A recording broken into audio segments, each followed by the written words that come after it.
काल दोन बंधू नाशिकला गेले होते.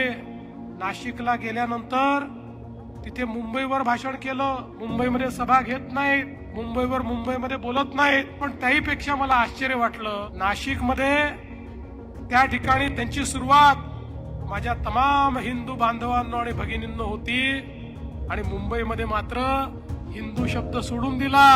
आणि मुंबईमध्ये त्यांची सुरुवात होती माझ्या तमाम राष्ट्रभक्त बांधवांनो.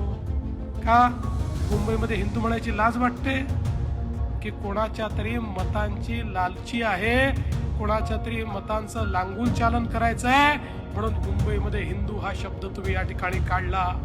आणि आपल्या घरच्या घरी मुलाखती दिल्या, आणि घरच्या घरी मुलाखती देऊन त्या ठिकाणी काल असं म्हणाले की देवेंद्र फडणवीसांना मातोश्रीचा दरवाजा जर उघडा करायचा असेल तर मातोश्रीवर त्यांनी बोलणं सोडावं.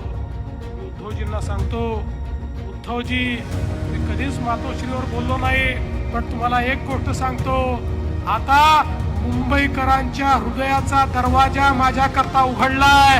आता कुठल्याच दरवाजाची त्या ठिकाणी मला अपेक्षा नाहीये. हा सगळ्यात महत्वाचा दरवाजा या ठिकाणी मी उघडलाय.